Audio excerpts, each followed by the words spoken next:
تعالي هقولك حبة الرز اللي عندك بايتين اوعي ترميهم.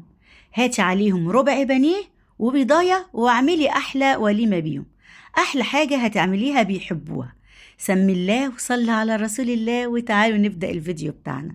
اللهم صل وسلم وبارك على سيدنا محمد وعلى آله وصحبه أجمعين. قطعنا كده الربع بانيه، تمام، وهنبتدي ان احنا نفرمه. ومحدش يقول لي كل ده ربع بانيه، والله يا جماعه ربع بانيه، هكذب ليه؟ طيب ما انا اقول نص، اقول اي حاجه. ربع بانيه فرمناه كده، تمام. بعد كده ايه هنجيب؟ ايه بقى؟ حبه الرز اللي هم بايتين عندنا. طب دول مقدار قد ايه؟ ما هو في رز بيتبقى مثلا يعني طبق كده، كوباية مليانة. ايه رأيك؟ اهو كوباية مليانة. وهنبتدي ان احنا نفرمهم برضو في الاول، نحط عليهم البضاية ونفرمهم تاني، لان الرز بيبقى في التلاجة فبيبقى ايه، ناشف شوية او مجلد شوية لانه بايت. فنعمه الاول كده كويس، وبعد كده ننزل بيه على الخليط بتاعنا. هنعمل لهم النهاردة حاجة بيحبوها، من حاجات اهي بسيطة زي ما انتوا شايفين. نحط عليهم 3 معالق كبار نشا، نحط عليهم كده معلقة بقسماط ناعم، نحط ملح، حبة فلفل، حبة بابريكا، حبة توم باودر. ادي البابريكا، وقلت الاول البابريكا وبعد كده التوم الباودر، وحبة من البهارات الفراخ او المصنعات اللحوم او بهارات السبع بهارات، اي بهارات متوفرة عندك حطيها، بتدي طعم حلو. اهم حاجة في الوصفة دي اللي انت تطعميها بقى بالبهارات. تمام، خلاص كده. طيب ناخد بقى الحاجات دي بعد ما قلبناها نديها ايه؟ نديها فرمة تاني. انا عاوزاها تبقى عجينة كده.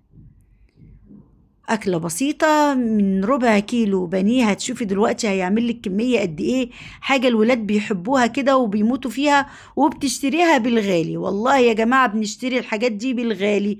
وعلى فكرة بصي بقى، احنا حاطين حبة رز، هما مش بيحطوا حبة رز، بيبقى الأساسي كله بطاطس وتوابل ودقيق وحاجات معجنات كده، ويدوب حاجات بسيطة جدا من الفراخ، وبتشتريها فعلا بالغالي جدا جدا. طب خلاص كده فرمناهم كويس قوي.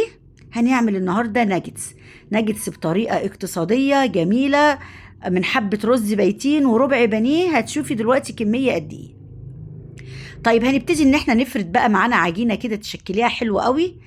اهو بططيها كده، افرديها كانها ايه، مستطيل. تقدري تحطي كيس من بتاع الطعام وتفرديه كده، بس رشي تحتيه ميه علشان يلزق، وتعملي نفس الخطوه يعني. طب هنجيب ايه بقى؟ بصي بقى، انا دي قطعه من بتاعه البسكوت اللي بشكل بيها البسكوت والبيتي فور. تقدري اي قطعه عندك، اي غطا ازازه عندك تقدري اللي انت تشكليها. اهو بعملها بقطعها كده وبظبطها.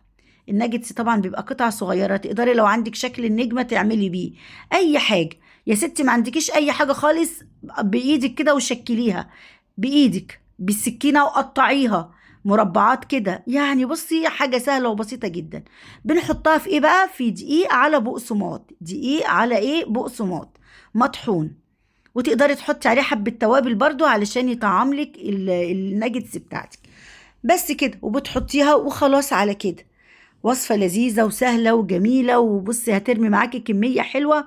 وزي ما قلنا من بواقي رز، حبة رز عندك. طب ما عنديش رز، لو عندك مكرونة مسلوقة تقدري تعملي نفس الطريقة. انا هنا بقى هعمل جنبها ايه؟ كنت هعمل مكرونة محمرة، بس انا هنا حمرت المكرونة في الاير فراير بدون زيت خالص. تمام، حطيت عليها بصلاية مفرومة، وحطيت عليها فلفل، وحطيت عليها طماطم، وحطيت عليها كده يعني ايه، معلقه سمنه مليانه، لان احنا مش محمرينها بسمنه طبعا. معلقه سمنه وحبه ملح وحبه فلفل. تمام، وهنصفي، كان عندي برضو شوربه في التلاجة هحطها عليها. هنعمل مكرونه محمره بطريقه جميله جدا، جربوها بالطريقه دي تبقى لذيذه جنب الاكله بتاعتنا. وتقدري تعملي جنبيها رز، تقدري تعمليها سندوتشات وخلاص. زيت كده غزير بقى، وهنبتدي نقلي الناجتس بتاعتنا.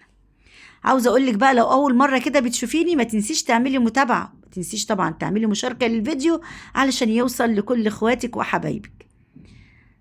طبعا لايك للفيديو، انا بتعب علشان اجيب لكم وصفات اقتصاديه. والله يا جماعه ببقى نايمه وبقعد افكر اعمل لكم ايه وصفات اقتصاديه، علشان انا عارفه طبعا في ناس ظروفها بقت صعبه جدا. اهو بنبتدي ان احنا نحمرها وخلاص، على كده بنشيل ورقة زبدة بقى وورق مطبخ علشان ايه، يمتص باقي الزيوت يعني. وادي المكرونة قربت تستوي. طبعا انا لما بكون بقلي حاجه فوطه مبلوله والله تعبانين ومرهقين بنصبن، بس غير لما تكون حاجه كده عليها بواقي زيت، غير لما تتشرب بالزيت ونقعد ندعك.